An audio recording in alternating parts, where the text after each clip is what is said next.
புலம்பெயர்ந்து வாழ்கிற தமிழர்கள் நாட்டின் மீது பற்றுக்கொண்டு மக்கள் மீது அக்கறை கொண்டு தாங்கள் சிறுக சிறுக சேமித்த பணத்தை இங்கு அனுப்புகிறார்கள். ஆனால் அது சரியான முறையில் பயன்படுத்தப்படுகிறதா என்பதே பெரும் கேள்வி.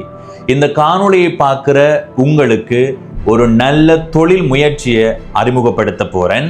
இந்த காணொளியை பார்த்ததற்கு பிறகு இது பற்றிய உங்களுடைய கருத்தை பகிர்ந்து கொள்ளுங்கள்.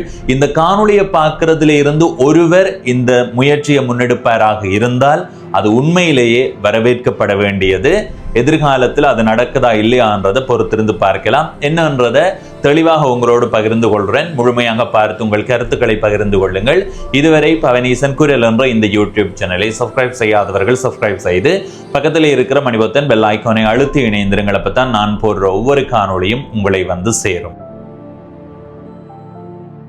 வணக்கம் நண்பர்களே, நான் உங்கள் நண்பன் தட்சணாமூர்த்தி பவனீசன். பணமண்டு வந்தா புலம்பெயர் தமிழர்கள் தானா? ஏன் புலம்பெயர் தமிழர்கள் இங்க தருவணுமா? உங்களால உழைச்சு வாழ முடியாதா? அப்படி என்ற மாதிரி பல பேர் தங்களுடைய விமர்சனங்களை முன்வைத்தாலும் வெளிநாடுகளில் வாழ்கிறவர்கள் இந்த நாட்டின் மீது பற்றுக்கொண்டு மக்களின் மீது அக்கறை கொண்டு தங்களுடைய பணத்தில இருந்து சிறு தொகையை ஒவ்வொரு மாதமும் அல்லது ஒவ்வொரு ஆண்டும் அனுப்பி கொண்டுதான் இருக்கிறார்கள். ஆனால் அந்த பணம் சரியான முறையில் மக்களுக்கு போய் சேருகிறதா அல்லது எதிர்காலத்தில் அது பணமாகவோ அல்லது ஏதாவது ஒரு சொத்தாகவே இங்க இருக்குதான்னு கேட்டா இல்லை. அது பெரிய அளவில் வீண் விரயமாகுது.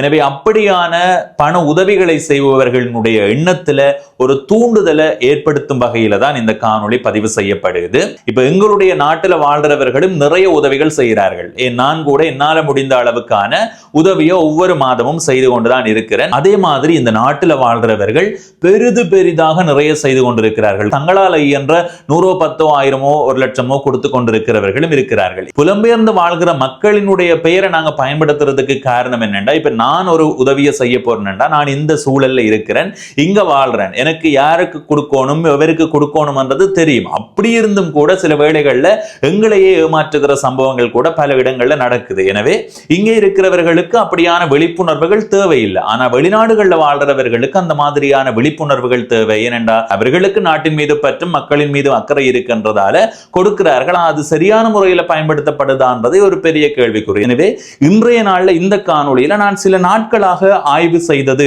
ஏற்கனவே நான் பதிவு செய்த காணொளியை அடிப்படையாக கொண்ட ஒரு தொழிலை உங்களுக்கு நான் சொல்ல போறேன். இது ஒரு தொழில்ன்றதை தாண்டி ஒரு சேவையாகவும் கூட இருக்குதுன்றதை நீங்க குறிப்பிட்டு சொல்ல வேண்டிய தகவல். குறிப்பா அது என்னன்றதை சொல்றேன். முருகண்டி பிள்ளையார் கோயில் சூழல்ல அமைந்திருக்கிற ஒரு கழிப்பிடம் மிக மோசமான நிலையில இருக்குது. அங்க உள்ளுக்கே போக முடியல, இப்படி இருக்குது என்ற ஒரு வெறுப்பு எல்லாருக்குமே இருக்குது. எனவே இதை அடிப்படையாக கொண்டு ஒரு தொழிலை தொடங்கலாம். என்ன தம்பி கழிப்பிடம் கட்ட சொல்றீங்களான்னு கேட்டா, நீங்கள் ஒரு கழிப்பிடத்தை கட்டி பராமரிக்காம விட்டா அதுல எந்த பயனுமே இல்லை. ஆனா நீங்கள் ஒரு நல்ல கழிப்பிடம் ஒன்று அமைச்சு அதன் மூலமாக வருமானம் ஈட்ட முடியும், அதன் மூலமாக வேலை வாய்ப்பை கொடுக்கலாம் என்றதை இந்த இடத்துல நான் பதிவு செய்து கொள்றேன். நாடு முழுவதுமே இதை செய்யலாம். உதாரணத்துக்கு வடக்கு மாகாணம் என்று எடுத்துக்கொண்டா யாழ்ப்பாணம் தொங்கல்ல இருக்குது. யாழ்ப்பாணத்தில இருந்து நாங்க பயணம் செய்து போகும்போது வவுனியா வரைக்கும் இடையில இந்த மாதிரி எதுவுமே இல்லை. எனவே இந்த காணொளியை பார்க்கிற யாரு ஒருவர் அந்த வீதியில குறிப்பாக யாழ்ப்பாணத்துல கொண்டு வந்து அதை செய்யறதால எந்த பயனுமே இல்லை. வவுனியாவில இருந்து புளியங்குளத்துக்கு அல்லது மாங்குளத்துக்கு இடைப்பட்ட ஒரு பகுதியில 1 ஏக்கர் காணியை நீங்க வாங்கி கொள்ளுங்க. அந்த 1 ஏக்கர் காணியில 1/4 ஏக்கருக்கு ஒரு கழிப்பிட அமைப்பு, அந்த அமைப்பு எப்படி இருக்கணும்னு சொன்ன, இப்ப நான் ஒரு திட்டம் போட்டு வச்சிருக்கிறேன், இப்படி செய்தா பயனுள்ளதா இருக்குமென்று நினைச்சு வச்சிருக்கிறத சொல்றேன். இது விளையாட்டுத்தனமா இருக்குது என்று சொல்றவர்கள் கடந்து போகலாம். ஓ இப்படி செய்யலாம் தானே என்று யோசிக்கிறவர்கள் அதை செய்யலாம். சரி, 1 ஏக்கர் காணி, அதுல 1/4 ஏக்கர் கழிப்பிடம் அல்லது குளியலறை இரண்டும் சேர்ந்த மாதிரி இருக்கணும். அது ஒரு பயனுள்ள ஒரு இடமா இருக்கணும். சரி, அடுத்த 1/2 ஏக்கர்ல வாகன தரிப்பிடம் என்றது இருக்கணும்.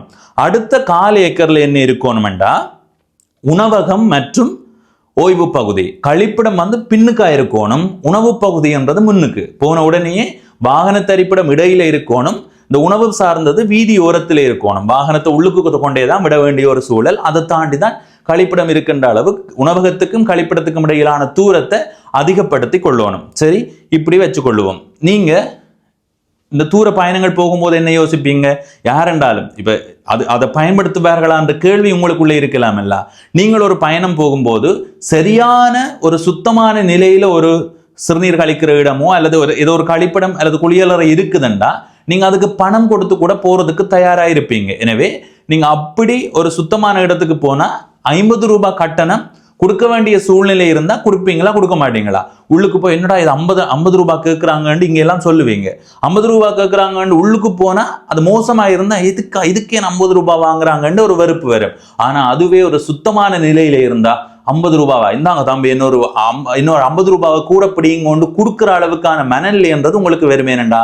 இதுவரை காலமும் நீங்க பயணம் செய்த பொது இடங்கள்ல இருக்கிற கழிப்பிடங்கள் வந்து மிக மோசமான நிலையில இருந்திருக்கிறதாக இதை வந்து பராமரிக்கிறவர்கள் உண்மையிலே வாழ்த்தப்பட வேண்டியவர்கள். அவர்களுக்கு 50 கூட கொடுத்துட்டு போறதுக்கான மனநிலை இருக்கும். கட்டாயம் நான் அப்படி செய்வேன். சரி, இது வந்து சிறுநீர் கழிக்கிறதுக்கு என்று சொல்லி ஒரு 50 ரூபாய் அடிப்படையான கட்டணம் வாங்கலாம். அடுத்தது தனி கழிப்பிடம், அதுக்கு ஒரு 15 நிமிடம் ஒருவருக்கு வந்து 15 நிமிடம் தான் ஒதுக்கணும். அதுக்கு கூடவா இருந்தால் அதுக்கு அதிகமான கட்டணம் வாங்கணும். அதுக்கு 250 ரூபாய் வாங்கலாம். அதை யாராவது கொடுக்காம விடுவார்களா? கொடுத்தே ஆகணும். ஏனென்றா ஒரு பயணம் வரும்போது கட்டாயம் கழிப்பிடத்துக்கு போகணும் என்ற ஒரு நிலை வந்தா அந்த இடத்துல 250 ரூபாய் கொடுத்தவர்களால போக வேண்டிய சூழ்நிலை இருக்கு, போகத்தான் வேணும். அங்க தண்ணி வசதி இருக்குது, அந்த கழிப்பிடம் சுத்தம் செய்யப்பட வேண்டிய தேவை இருக்குது. அதை விட அந்த இடத்தை நல்ல தரமா வச்சிருக்கணும்னா அதுக்கான பணத்தை அவர்கள் அறவிட்டே ஆக வேண்டும். எனவே போறவர்கள் 250 கொடுப்பார்களா, கொடுக்க மாட்டார்களா? அந்த கழிப்பிடத்தை பார்த்துட்டு இதுக்கு 250 ரூபாய் வாங்குறாங்கன்னு நாங்க பொதுவா யோசிப்போம். ஆனா எங்களுக்கு ஒரு அவசரம் வரும்போது 500 ரூபாண்டாலும் பரவாயில்லை, இந்தா கொண்டு வா, இந்த அப்படி என்று போட்டு உள்ளுக்கு போவீங்களா இல்லையா? அப்ப 250 என்பது அடிப்படையில நான் சொல்ற குறைந்த கட்டணம். இதை விட கூடவே வாங்கலாம் என்ன பொறுத்த வரைக்கும். அடுத்தது இந்த இடத்துல குளியலறையோட சேர்ந்த ஒரு கழிப்பிடத்தையும் அமைக்கலாம். குளியலறையோட சேர்ந்தா நீங்க யோசிச்சு பாருங்க, ஒரு பயணம் வாரவர்கள், குறிப்பாக சுத்தி பார்க்க வாரவர்கள் மத்தியான வேளையில வாரார்கள் அல்லது விடிய வேளையில அந்த வவுனியா பகுதியில வந்து சேர்றார்கள்டா, சரி அதுல விட்டுட்டு வாகனத்தை விட்டுட்டு குளிச்சுட்டு எல்லாம் தயாராகி யாழ்ப்பாணத்துக்கு போவோம் என்று யோசிப்பார்கள். அப்ப அப்படியானவர்கள் அந்த குளியலறையோட சேர்ந்த கழிப்பிடத்தை பயன்படுத்துவார்கள். அவர்களுக்கு கட்டணமாக 400 ரூபாய் அறவிடலாம். என்ன பொறுத்த வரைக்கும் நான் சொல்ற அடிப்படை கட்டணம். இதை விட கூடவும் அறவிடலாம். இது உண்மையிலே தேவையான ஒன்று. இதுக்கு 20 நிமிடங்கள் நீங்கள் ஒதுக்கி கொடுக்கலாம். அதாவது 20 நிமிடத்துக்கு மேல வருமா இருந்தா அந்த கட்டணம் 2 மடங்கா மாறும் என்ற ஒரு விதிமுறையோட 400 ரூபாய் கொடுக்கலாம். சரி, ஒரு தனி கழிப்பிடம்னு எடுத்துக்கொள்வோம். ஒரு தடவை பயன்படுத்துறதுக்கு 15 நிமிடம் கொடுக்குறேன்னு தானே சொல்றோம். ஒரு நாள்ல எத்தனை மணித்தியாலம்? 24 மணித்தியாலம். அப்ப மொத்தமாக எத்தனை 15 நிமிடங்கள் இருக்குன்னு பாப்பீங்களா இருந்தா 96 பேர் வந்து அதை பயன்படுத்தலாம் ஒரு நாள்ல. இப்ப அது கூடலாம் குறையலாம், அதுல மாற்று கருத்து இல்லை. எனவே 96 தர 250 ரூபான்னு நீங்க பெருக்கி பார்த்தா 24,000 ரூபாய் ஒரு நாள்ல. சில வேளைகள்ல இது கூடலாம் குறையலாம். கழிப்பிடம் ஒன்று அடிப்படையாக கொண்டு நான் சொல்றேன். சரி, அடுத்த கட்டமா 24 மணித்தியாலத்துல எத்தனை 20 நிமிடம் இருக்குன்னு பார்ப்போம். அது வந்து குளியலறையோட சேர்ந்த கழிப்பிடம் இருக்கிற பகுதி. அப்ப அதுல எவ்வளவு இருக்குன்னு சொல்லி பார்த்தா 24 தர 3 ஒரு மணித்தியாலத்துல 20 நிமிடம் இருக்குது. அப்ப மொத்தமா 72 பேர் அந்த குளியலறையோட சேர்ந்த கழிப்பிடத்தை ஒரு நாளைக்கு ஆக கூடினது 72 பேர் பயன்படுத்தலாம். இதை நான் ஏன் மணித்தியால கணக்குல சொல்றேன்னா ஆக கூடினது, அதுக்கு மேல பயன்படுத்த ஒரு 100 பேர் வந்தாலும் யோசிக்க இல்லாததானே. ஒரு கழிப்பிடத்துக்கு 20 நிமிடம் ஆக கூடின நேரம் என்று போட்டு 90 கணக்கு போடலாம். எனவே 72. அப்ப 72 தர 400 ரூபாய் ஒரு ஆளுக்கு. மொத்தம் எவ்வளவு? 28,800 ரூபாய். இந்த தனி கழிப்பிடம் அதோட குளியலறையோட சேர்ந்த கழிப்பிடம் இரண்டுமே ஒரு நாள்ல 24 மணித்தியாலமும் செயற்பட்டு கொண்டிருக்குமாக இருந்தா மொத்த வருமானம் 24,000 சக 28,800, மொத்தமாக 52,800 ரூபாவை வந்து வருமானமாக ஈட்ட முடியும் ஒரு நாள்ல. சரி, இது வந்து நான் 24 மணித்தியாலத்துக்கு தான் சொல்லி இருக்கிறேன். 24 மணித்தியாலம் வேண்டாம், அரைவாசி எடுத்துக்கொள்வோம். அரைவாசி எடுத்த எவ்வளவு வரும்? 26,400 ரூபாய் அதுக்கான வருமானமா வரும். இந்த வருமானத்தில இருந்து ஒரு நாளைக்கு 10,000 ரூபாய் சம்பளத்துக்கு போகட்டுமே.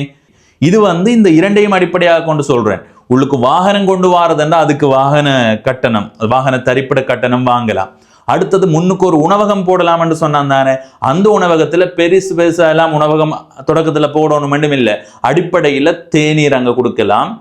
அடுத்தது இந்த சிற்றுண்டி உணவுகளை வந்து அங்க கொடுக்கிற மாதிரி பார்க்கலாம். அப்ப இவ்வளவும் அங்க இருக்குமாக இருந்தா அதன் மூலமாகவும் ஒரு வருமானம் கிடைக்கும். எனக்கு தெரிஞ்சு குறிப்பிட்ட அளவிலான செலவோட இதை தொடங்குறதுக்கான வாய்ப்பு அதிகமா இருக்கு. இப்ப நான் 1 ஏக்கர் காணி என்று இதை சொல்லி இருக்கிறேன்.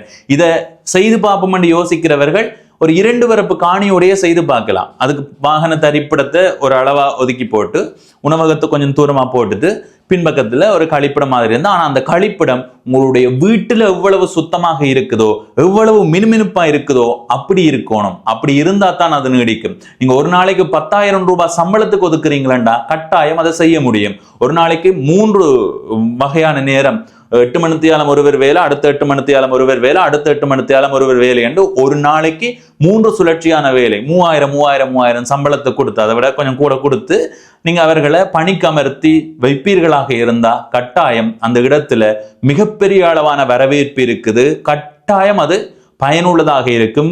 இப்ப நிறைய பேர் யோசிக்கலாம், சரி இதுக்கு எவ்வளவு தேவைப்படும். நான் சொன்ன மாதிரி ஒரு 2 வரப்பு 3 வரப்பு காணி இருந்தாலே உங்களுக்கு அவ்வளவு பெரிய தொகை தேவைப்படாது.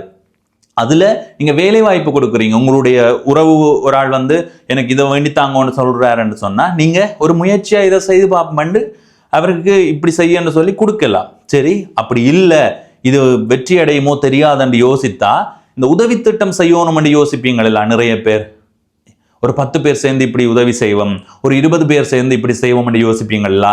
அப்படி யோசிக்கிற ஒரு 50 பேர் சேர்ந்து கொஞ்சம் காசு போடுவீர்களாக இருந்தா அந்த இடத்துல அப்படியும் ஒரு இடத்தை அமைச்சு உங்களுக்கு அதுல வருமான நோக்கம் இல்லை என்றாலும் அதன் மூலமாக வேலை வாய்ப்பை கொடுக்கலாம். அந்த வேலை வாய்ப்பு மூலமாக கௌரவமாக நீங்க அவர்களுக்கு பணம் கொடுக்குறீங்க. அதுக்கு பிறகு அவர்கள் உழைச்சு வாழ்றார்கள் என்ற ஒரு நிலை இருக்கு. ஒரு 50 லட்சம் ரூபாய் இதுக்குள்ள முதலீடா போட்டா அந்த 50 லட்சம் ரூபாய் வருமானம் வந்து கொண்டு இருக்கும். அதுல குறிப்பிட்ட தொகை திருத்துறதுக்காக ஒதுக்கி கொண்டே இருக்கணும். ஏனென்றா ஒரு வீட்டில் இருக்கிற கழிப்பிடமே மோசமான நிலைக்கு மாறிக்கொண்டு போகும்போது அதை திருத்த வேண்டிய தேவை இருக்கும். அப்ப அதுக்காக கொஞ்சம் கொஞ்சம் பணத்தை ஒதுக்கி கொண்டு இருக்கணும். அப்ப அப்படி செய்து கொண்டு வரைக்க கட்டாயமா இதுல பெரிய அளவிலான வெற்றி வரும். எல்லாருமே சேர்ந்தா அது சாத்தியப்படும். 10 பேரோ 100 பேரோ சேர்ந்து ஒரு நிறுவனமா பதிவு செய்து அது ஒரு தனியார் நிறுவனம் போல நடத்தி வருவீர்களாக இருந்தா உங்களுக்கு இங்க ஒன்று செய்ய ஒரு 10 பேருக்கு வேலை கொடுக்கட்டே இது நல்லா இருக்கு, அடுத்ததான் என்ன செய்யலாம், இந்த துறை சார்ந்து நாங்க இன்னொரு தொழிற்சாலையை அமைப்போம் அதை நீங்க செய்து கொண்டு போகலாம். இந்த காணொலியை நான் பதிவிட்டதுக்கு பிறகு யாரோ ஒருவர் அதை தொடங்குவாராக இருந்தா நல்லது. அப்படி இல்லை, ஒரு 100 பேர் சேர்ந்து செய்வோம் யாராவது முன் வந்தா அதுல நானும் என்னுடைய பணத்தை போடுறதுக்கு தயாரா இருக்கிறேன். நீங்கள் ஒரு 2 லட்சம் ரூபாய் பணம் போடுறீங்களா, பவனீசனாகிய நான் இது சும்மா பேச்சுக்காக எல்லாம் சொல்லல, எனக்கும் ஆசை நிறைய இங்க ஏதாவது செய்யணும் நானும் காணொலிகள்ல சொல்றேன். நான் அதை உங்கள்கிட்ட நீங்களே செய்யுங்கன்னு சொல்லி போட்டு கூட விடையில. இந்த காணொலியை பார்க்கிற ஒரு 100 பேர் நீங்க சேர்வீர்களாக இருந்தா அந்த 100 பேரும் சேர்ந்த முயற்சி தானே. எவ்வளவோ காசு செலவழிச்சு போட்டோம், 2 லட்சம் ரூபாய் போனா போகட்டும், இது ஒரு உண்டியலுக்கு போடுறோம்னு நினைச்சு கொண்டு போடுவோமே, போட்டு செய்து பார்ப்போமே, அதுல வெற்றி அடைந்தா வெற்றி தானே.